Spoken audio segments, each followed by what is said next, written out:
Hey everyone, this is Car Ray Rob, where I'm Ray. And I'm Rob, and we want to welcome you to our brand new episode of Hello Movies, My Old Friend. Hello, movies. Hello, movies. Hello, movies. My old friend. Yes, thank you everyone for joining us for another episode of Hello Movies, My Old Friend. Rob, what are we doing here today? Absolutely, on Hello Movies, Ray and we revisit old classics that That's we right. remember as from our childhood.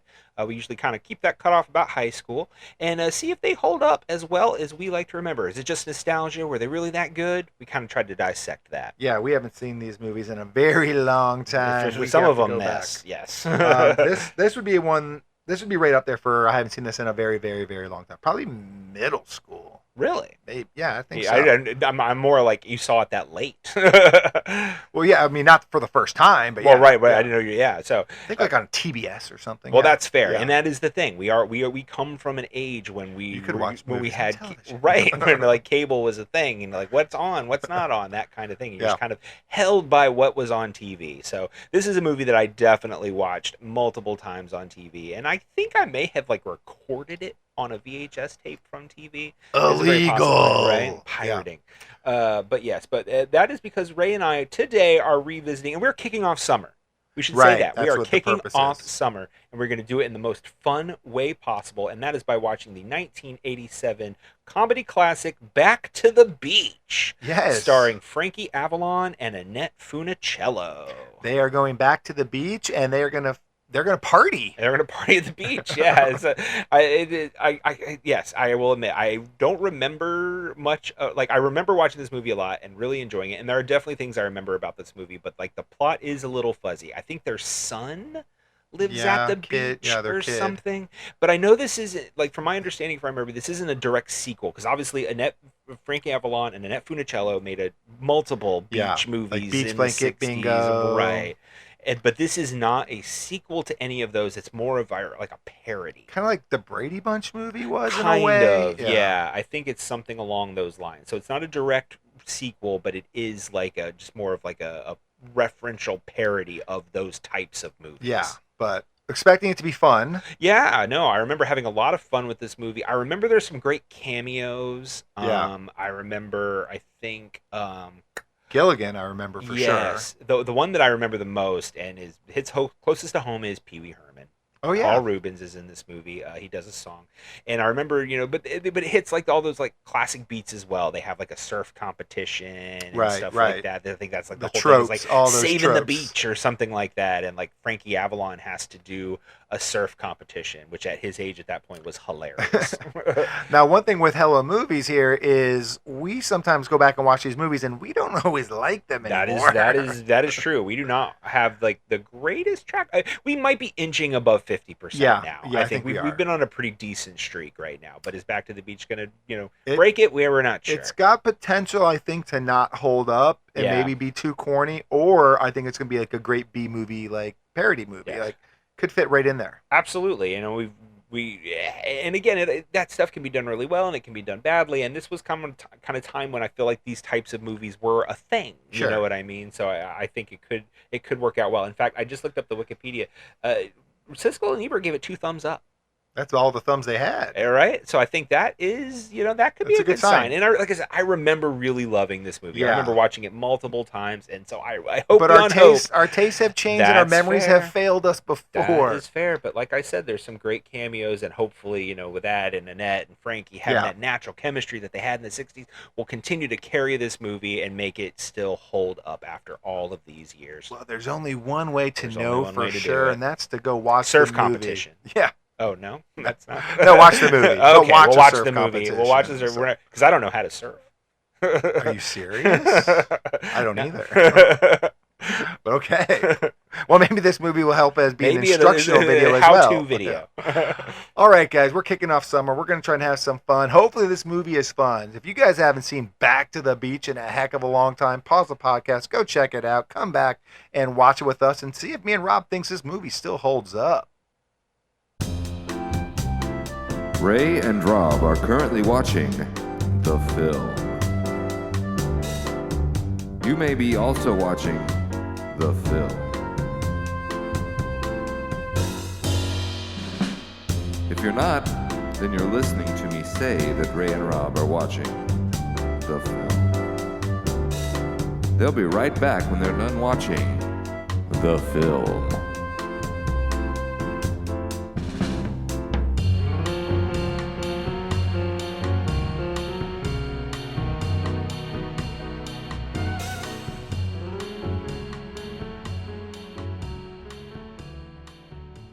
All right, everybody, we are back. We are back from Back to the Beach. Rob, how's it feel to be back? Are you sunburnt? You gotta go back. Gotta go back to the beach.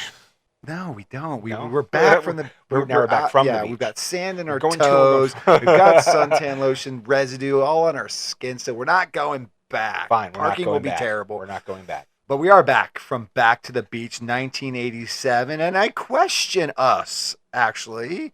I think we called this movie a parody in our before Well, to be section. fair, it's in the wiki page.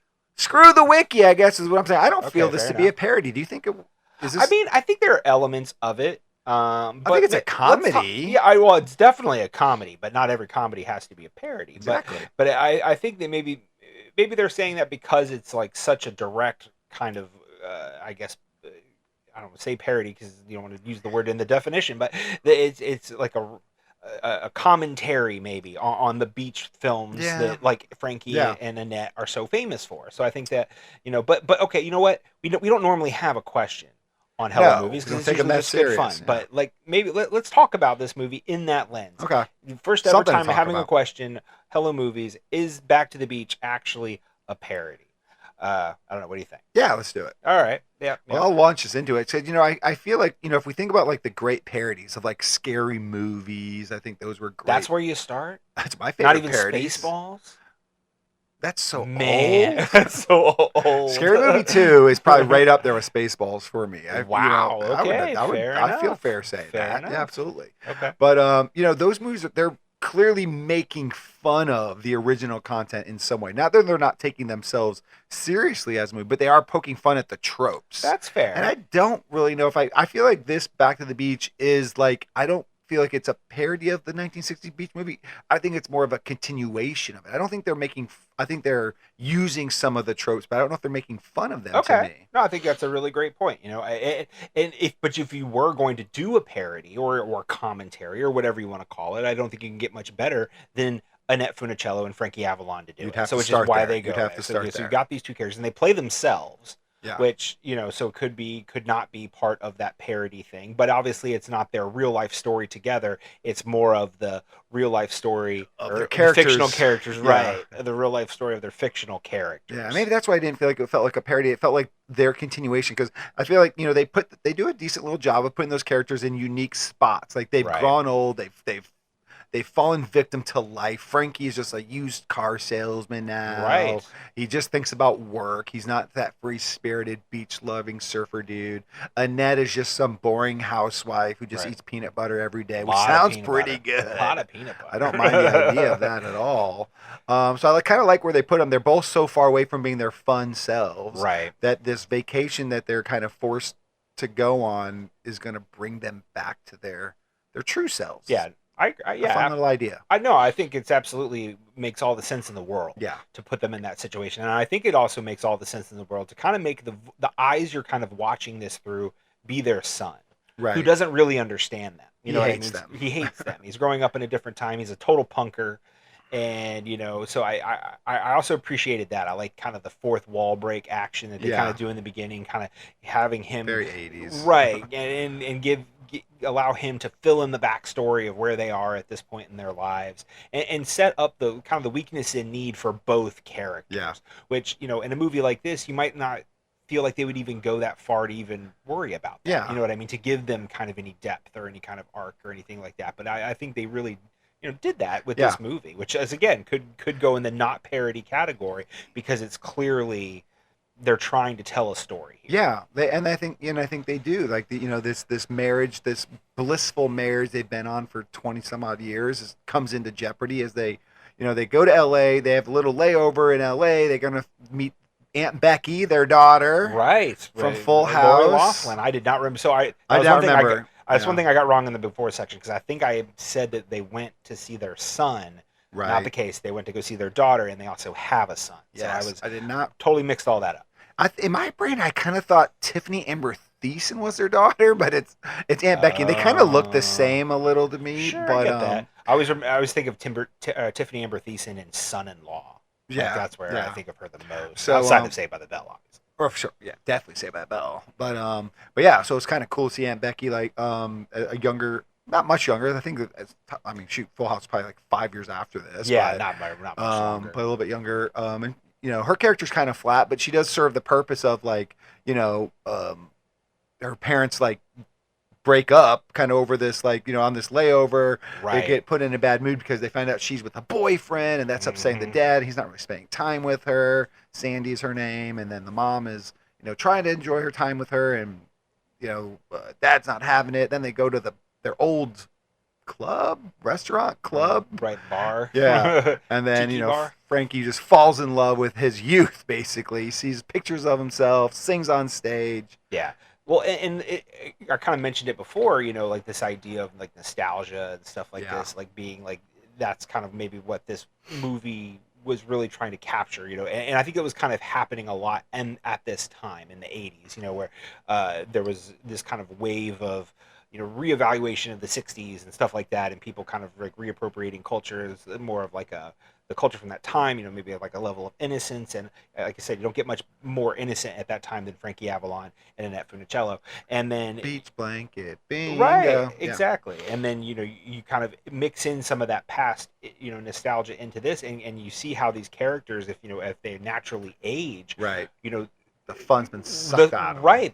Their life is completely different now. Their life isn't a beach anymore. Yeah, right. It's Ohio. Right. And he's selling used cars. Because obviously with hair like that, you have to sell used cars. Hair helmet. Right. Or be an Italian loan shark. Apparently. Yeah. He had only two options, and he picked car salesman. He picked car salesman.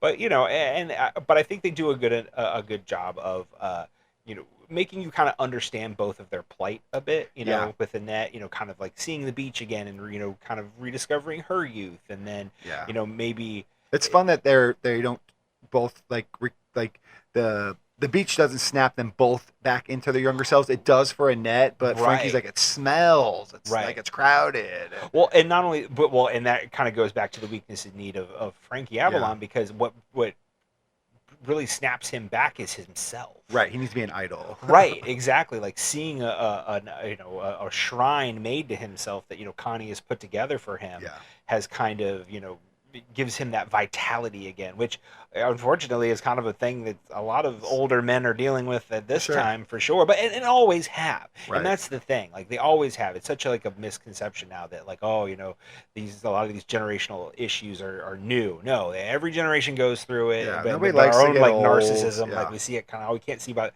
past the end of our nose, but but at least Frankie's, I still think he has a bit of that charisma that makes you kind of root for him. Yeah. Which is good, because if he was completely insufferable, I feel like this movie would fall a lot flatter. Yeah, like you said, that because it's not really all that far-reaching. Like we all would like, hey, you have a shrine for me here. Like that makes me feel good. Like anybody would feel that way. Yeah. And then he jumps on stage, and that does, it does make him a bit hypocritical in the moment because he was kind of like trying to rush the family, like didn't really want to stay here. But when he finds something that he likes, then it's okay to take time. Yeah. So it's a little bit hypocritical, but you get the trap that he fell into. Like it wasn't like it was unreasonable for him to be like, we have to hurry. We literally have a plane to catch at like the most busiest airport in the world. So it wasn't unreasonable that he's like, we don't want to get stuck here. But when he changes his tune, it's like, all right, we'll just make this an LA vacation instead of a Hawaii vacation. Like it makes sense, but it pisses Annette off. Yeah. That it was for selfish reasons, not because he wanted to like hang out with his daughter or stuff like that. Right. But I think, through their journey, I'll focus on Annette and Frankie for a bit, because I think we'll talk about some of the side characters too. But I think their journey through this movie is good because it kind of dissects that their personas, that they like, how Annette was talking about what she would do to make Frankie jealous at the time when she was talking to Sandy about Michael and all I think it was, that. and I think it was a slight more matured version of what you would have saw in a Beach Blanket Bingo. Sure, and so I think, and then with Frankie, kind of like getting mixed up with the boys and getting mixed up with the surfers and all of that kind of stuff, and trying to overcome his own weakness and need, which obviously does kind of revolve around surfing and his own confidence or whatever. Like he became a used car salesman because of the wave that he couldn't catch, or whatever. The humunga cowabunga from down under. Right. So I think that there is some of that in there as well, that is obviously, and it works. I think again it doesn't come off kind of, like I said earlier, kind of insufferable, because you can feel like it could be overly whiny. You're like, okay, yes, you're older, we get it. Like, you're not 22 anymore, and you're not catching these waves. So, and Annette's like, oh, I'm a stay-at-home mom now, and things are, my life's not exciting anymore. And it's like, those kind of things, like, while understandable, can be tedious. But I think, they find interesting ways to, like I said, to kind of dissect that throughout this movie. Yeah. I think it's fun, kind of like to that point in what I was kind of saying earlier. I feel like they do try to mature the 1960s conversation that they would have had in movies like Beach Blanket Bingo, where it's like, kiss and don't tell kind of stuff, but more blatant, like sleeping with your boyfriend before married and it's in here, or like, I'm gonna try and get this guy to want to do me so that your dad is jealous. You know what I mean? Like, so Connie openly hitting on Frankie and stuff. So I think it's cool that they kind of matured those tropes a little bit, and like, we're making this movie that's, I think, paying, and again, what I'm saying on, it's paying homage to the 60s movie, but we're making it fit the 80s crowd. Absolutely. I think another really great scene that fits into that, you're bringing up Connie, is when Annette later on in the movie at the beach party, it's kind of finally, like, it feels like she's not going to be able to win Frankie back, like because she keeps, like, being all over Connie whenever he sees her and all of that. And she comes to Connie and is like, you can have him if you want him, you can have him. And Connie's like, I'd take him but I don't take things that don't belong to me, or like that, and things like that.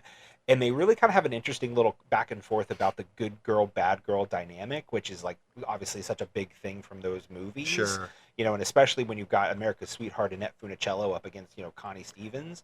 So it's, I found that actually one of the more compelling moments of the movie, where Annette's like, I always kind of wanted to be a bit of the bad girl. Right. And Connie's like, impossible.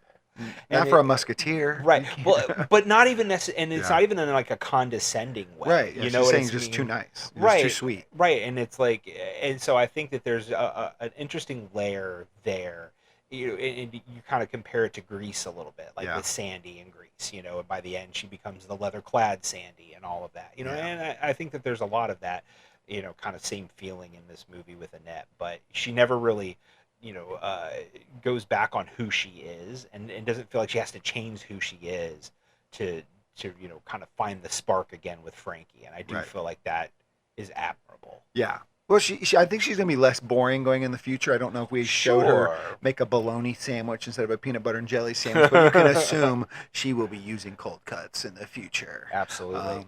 But let's talk a little bit about some of the things that could make this movie a parody. Okay.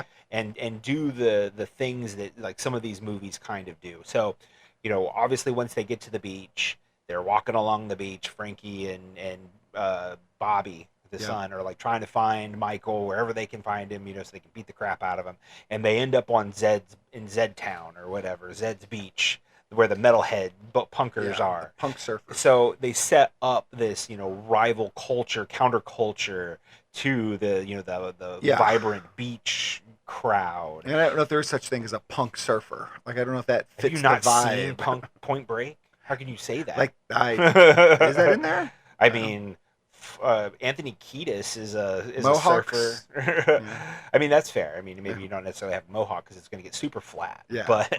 But still, but they have. So I think that's also an interesting element of this movie, because obviously that's not like, if you were taking it back to when this movie was, the beach blanket bingos and stuff like that would have been made, you would have been thinking, oh, it's like hippies and beach. That doesn't really work. And then it's like, was it like greasers and socias? If it's like the Outsiders or something, it's like, I guess I could do that. But like, and I think that they play on that a little bit with the Zeds crowd in this, but they again used a modern lens for this, counter group, which is necessary in a movie like this, because that's how it would have been back in the day, you know what I mean, where the rival gang or whatever, and all of that, and and obviously having that added layer of making Bobby be attracted to that band or that group, helps. It helps, right? And it kind of like maybe deepens the pot, if you will, of like the stakes of this angle of the story. Yeah, really, because if Bobby wasn't like the punker himself,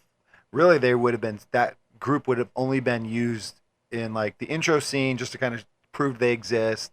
They show up at the pajama party for no reason, right? And then they would have showed up at the end just so that there was some competition. Like there really would have been no real connective tissue for them, right? So making Bobby like an aspiring punker just because he's rebelling against the uncoolness of his parents, right?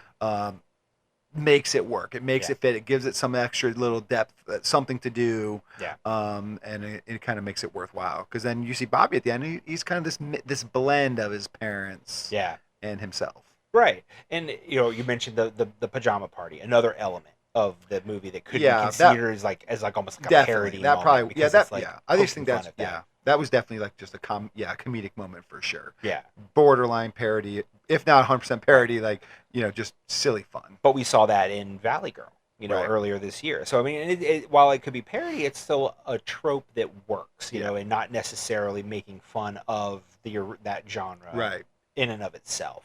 But I think it did, have a good, it was interesting when like you said, bringing in the Zeds group to come in, and they're good dancers. Zed's a pretty good dancer, so it's it kind of also softened them a little bit as well. But it was like that, that hint of danger, which I thought worked for that element of the story, since they were kind of Annette and Sandy were kind of apart from Frankie and Bobby and all of Michael. Yeah. I think the other thing that, if you're going to kind of compare it to parody would be, I think, the use of cameo. Oh, because there's a lot of it's either talking, it's either like just nostalgic cameos, you could just describe it like that, or maybe you're saying it's like parody, but you've got Gilligan, the Professor, God, yes. You got Don Adams from Get Smart. Yes. You've got Wally and Beaver Cleaver are in this movie. Right. We got Dick Dale is in this movie. Stevie Ray Vaughan is in this movie. Fishbone, and of course the best cameo, Pee Wee Herman. I mean, not even. I mean, if you sing a full number, I don't even know if it's a cameo anymore. But you're right.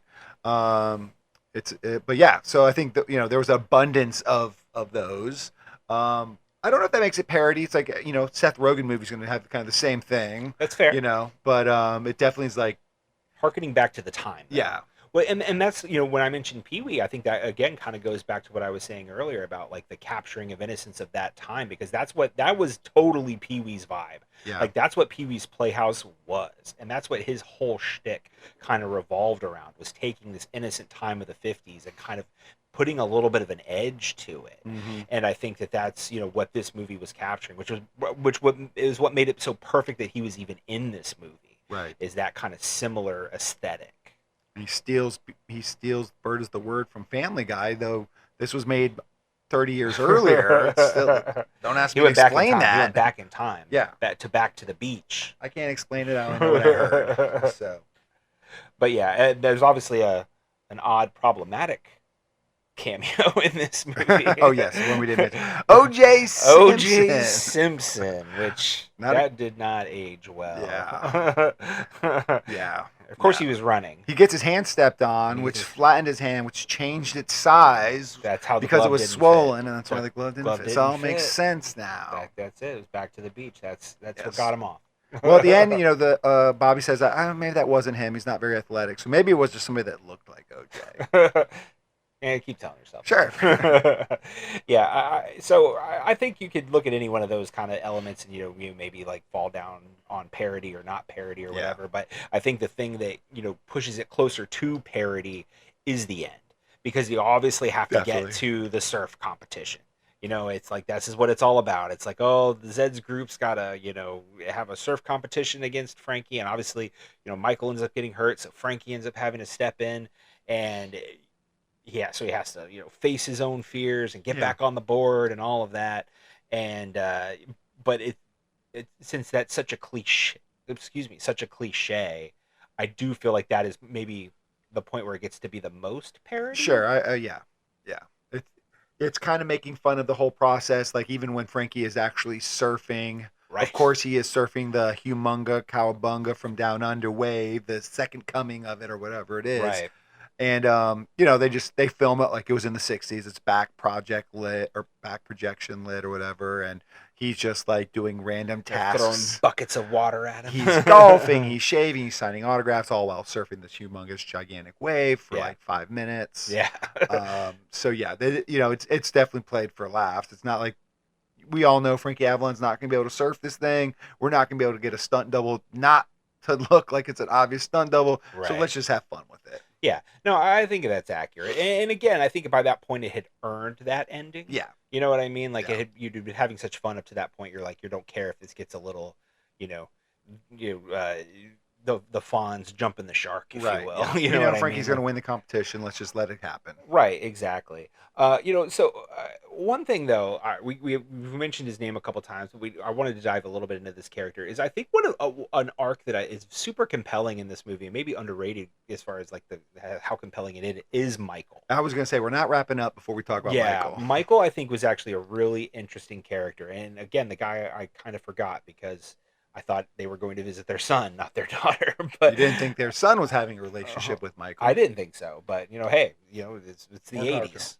It's the 80s. But obviously, you can kind of have that.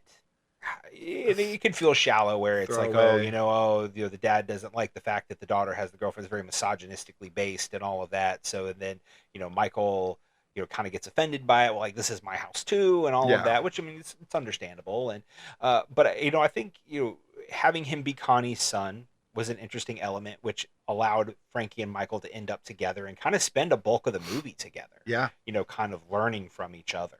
And I thought that was a really good element of the movie to have. And in finding out he's a very talented surfboard artist and all of that. Yeah. And like, and yes, it's a really great thing that he like makes these boards and gives them away, but he wants to get married, he wants to have a life, and being able to sell the boards is could be a big key to that. Especially they look really cool. Right. So like having, Frankie be the catalyst for, finding this maturity, I think it was nice. And it didn't feel condescending. No. Because I think that's another thing too, with a story like that and an element like that, you could feel like it's condescending. Like, why are you trying to do something cool, kid? Like, you need to be a capitalist and just rape people for money and all of that. And it's like, I think that there was more of didn't feel like he was selling his soul, right? To he's just making money. He was doing a craft. He was providing a service, and he was being paid appropriate. Altruism. That's the word I was looking for. It was altruism. There's a certain altruism to it that I think that made it compelling enough as a viewer that you're not feeling like he's just Frankie's just wagging his finger at it. Yeah. Really, I did not remember the Michael character either, and I kind of just thought that first scene was going to be very throwaway, like, all right, boyfriend jumps out the window, he's never seen from again, kind of thing, and he plays like a very 80s surfer, like generic character, kinda, like talks like, yo, what's up? Right. But like I said, he does kind of go through this arc of maturity, and he ends up winning Sandy back, and it was a fun little side arc to watch. It was I thought it was pretty well done for, again, a character I was not considering a part of the main cast. Like I wasn't expecting anything from him, and then it's a fun little journey to go on. Yeah, I like the scene where he and Frankie kind of come face to face for the first time at Mountains Surf station or whatever. Yeah, and Frankie's all hungover, and he makes him his little concoction that Keith Richards like lives off of, and then like, oh, do you think he thinks like, you mind if I marry your daughter? Like that, like it's just like a great little scene, and you're like, yeah, and he's like he's gonna beat the crap out of him. But I thought that was really funny. Yeah. But then I think his scenes at the beach party were good, like by the fire, and Sandy comes up and he kind of tells her what he's doing and all of that. I think that's I think that was a surprisingly well done character that could have felt kind of like a throwaway. Yeah, like I said, that's exactly what I was expecting and not what I got, so I appreciated it. Yeah, absolutely. All right, Rob, well, I think we can maybe answer our question. I don't know if it's clear cut. I don't know if there is a right answer, but we did kind of pose this little question about, was this movie a real parody? Like, does it deserve more credit than that? Is it just a comedy of the time? Where do you think this movie kind of falls? For me, I'm actually going to call it not a parody. If I was to describe this movie to a person who had never seen it before, I don't think I would use the word parody. Yeah. Now, I do, like I said, think it takes some of those cliches from the original films, the genre films, and kind of, turns them on their head a little bit, but not so much in and it's not even necessarily for a comedic way. Like you said, it's almost like a maturity. Yeah. And I think that is something that kind of elevates it beyond just like what you might call like a parody. But I like I said, I think there are definitely moments that you could forgive people for using the word. I just don't think I would use it. Yeah, I think that I kind of put my cards on the table when it posed the question, but I don't know if I would call this a parody either. I think it's just a comedy of the time. It's a comedy, like a sequel of a movie that was from the 60s, so it's trying to keep some of that vibe, and I think that maturing those characters, keeping that vibe, leads to some moments that border on parody, but I don't think that's enough where I would classify the whole movie that way. I think it takes the characters too serious, and the content, like this beach movie, I don't think it's making fun of them as much as it's just trying to bring it back. Like, we're coming back to the beach. Yeah. We're not poking fun at the beach. So yeah, I would say it's not either. But let me ask you one more question, Rob. And usually the bigger question we try to do here is the big wave. We were visiting a movie we have not seen in 30 years, maybe longer. I don't know, probably longer than 30 years, 35 years maybe for me. I don't know. Yeah, it's been a long time. Sometimes we come back to these movies and they don't hold up. We don't like them. We don't know what we liked about them as kids. What do you think? Where do you fall on the Back to the Beach? I just, a movie like this, again, you watch it when you're a kid, and you, like I said, remember things so vividly. Some of these things that jumped out. Like, this is one of those movies that as I was watching, some of it came flooding back, like the Jamaican ska and stuff like that, Fishbone being in this movie and stuff like that. It just, the great lines between Frankie and Annette, and like some of those kind of stuff that could come off really cheesy, but it sticks with you, But you're right, like you get to an older age and you're like, does this stuff still work? And for me, Back to the Beach totally still works. It totally still works. I'm not gonna lie. I actually had a lot of fun with this movie, and I didn't know what to expect going in. But I think the laundry list of cameos, I think, were a lot of fun. They were, again, plentiful, but not necessarily you weren't being beaten over the head with them. Yeah.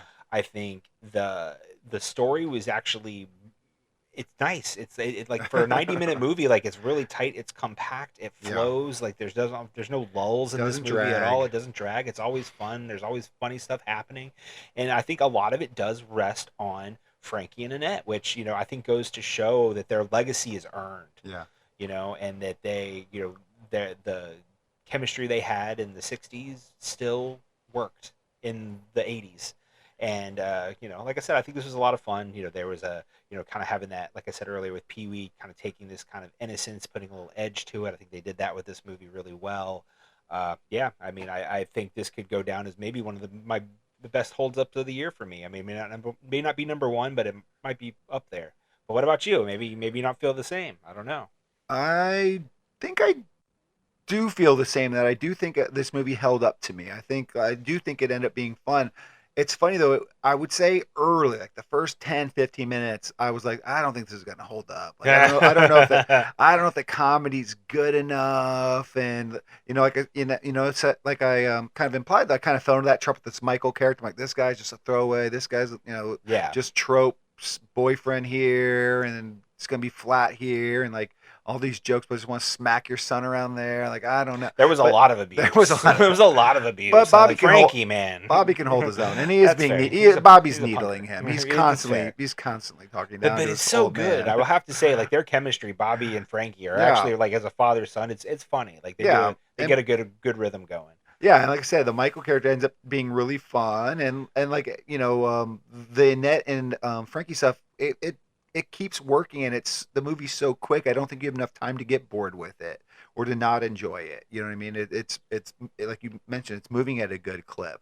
I don't know if the humor's great. You know what I mean? But it's effective. You know what I mean? It's not like I wasn't like bawling outside laughing, but I'm like, that's funny. That's not bad. Oh, there were definitely moments where I was laughing out loud when I totally remember the part when Frankie was using Bobby's head to bash down the door. That wasn't bad. I love that. It was totally something I remembered. And like when he like opened the door and he's like, "I'm so happy to see you." And I mean that. Yeah. Like that wasn't bad. That was a really funny moment for me. There's a lot of little moments. And Mike was like, that. "Is your dad using somebody's head to break down our door?" Right. But yeah. So like I said, the movie just kept winning me over. I'm ready to jump off the train, and it just kept winning me over. Where at the end I was like, I like these characters. I'm glad this worked out. This was fun. I appreciated it. This was not a parody. Give it more respect. So yeah, I bordered on thinking I wasn't going to dislike it, and it kept pulling me back. So I want to give it credit for that. I think this movie does hold up. I know exactly why I liked it as a kid. I know exactly why I thought it was fun as a kid, and I think I still do now. Yeah, hell of a lot of fun. All right. Well, I think it's time to wrap up this conversation on Back to the Beach. We went back to the beach and we liked it. Oh yeah. And that's what we want all our viewers of this episode to do, is to like this podcast. If you haven't done so, please do so. It helps us a lot. Subscribe to the podcast. Leave us a 5-star review if you can. If you do, we'll read it live on air. We don't care. Email us if you guys want to talk to us at carrayrob@gmail.com. And don't forget, you guys can also reach out to us on Blue Sky at carrayrob. Absolutely. We are now also on Facebook and Instagram. If you want to head over to those two platforms, follow us over there. We definitely would appreciate that as well, trying to build up those pages. Sure. See all the fun stuff we're doing over there. If there is a comment section on whatever platform you're on, by all means, let us know what you thought of Back to the Beach. Did it still hold up? Did you have as much fun with it as we did? I might be surprised if you didn't, but, to each their own. We will be back next week with a brand new episode of Say Hello to My Little Film, and it's going to be me, and I've got something very special to show Ray, but I'm not going to say it's something he's definitely not going to like. I'm confused. You don't think so? That sentence didn't make any sense. I hope I like it. I definitely don't think you're gonna hate it. Good. I'll put it that way. I don't want to hate it. Exactly. But then we will be back in 2 weeks where Ray and I are going to be doing something we have never done before, and that is go to the movie theater to see a movie for a copy of a copy, as Ray and I watch the original 1987 Masters of the Universe and the brand new 2026 version of Masters of the Universe. Yeah, we do. We usually do a lot of old movies. We're doing a new movie this time, so we're excited about that. Never done before, so I think that'll be a lot of fun. But we will be back at the end of the month, next month, with a brand new episode of Hello Movies, My Old Friend, where Ray and I are going to be revisiting the Charlie Sheen and Lawrence Fishburne prison drama, Cadence. Yeah. Yeah. Call it prison drama? I think so. Prison it's like drama? a army work camp. Yeah, something like that. I know it's like a brig, right. Something like that. But yes, it is a prison drama, though. I'm going to call it that brig drama. Cadence, which I remember really loving that movie as a kid. But I feel like I watched it 100 times on HBO, but I don't know if I remember anything but the Chain Gang song now. So we'll see. That's fair. That is fair. But you're going to have to tune in to find out how that goes, and you are not going to want to miss it. But until then, this is Car Ray Rob, where I'm Ray and I'm Rob. And remember, be defined by the films you love, not the ones you hate. Hello, movies. Hello, movies. Hello, movies. My old